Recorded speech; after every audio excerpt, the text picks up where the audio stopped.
JD Vance, no doubt echoing a lot of sentiments you would agree with. Yeah, absolutely. I didn't hear his whole speech, but I think there's some truth to what he says, and hopefully it operates as a wake-up call for those in government.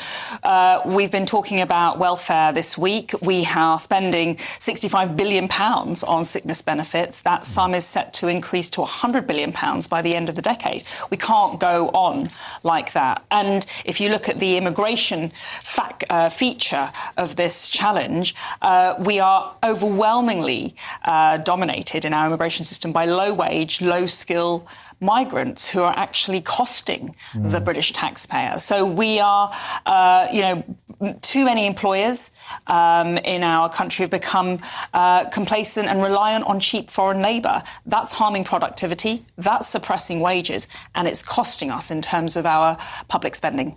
And the real thing that people notice is GDP per capita. Do I feel better off? And the answer seems to be a resounding no. And we see it everywhere. We heard this through the Brexit years. Plasterers, bricklayers, truck drivers, sparkies, factory workers, working class people were saying for years, I can't compete. I'm having to give up my business. I'm effectively being forced out of my job. And as we're seeing, being forced onto benefits.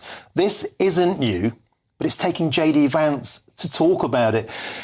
When are our current political class going to wake up to the fact that we have to do something now and dramatic to stop this problem?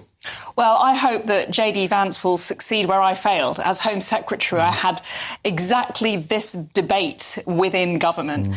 Who was I arguing with? I was arguing with the Office for Budget Responsibility. I was arguing with the Treasury. I was arguing with the Prime Minister, Rishi Sunak, at times, because there was a prevailing orthodoxy within Whitehall departments that more immigration is good for the economy. I fundamentally challenged that.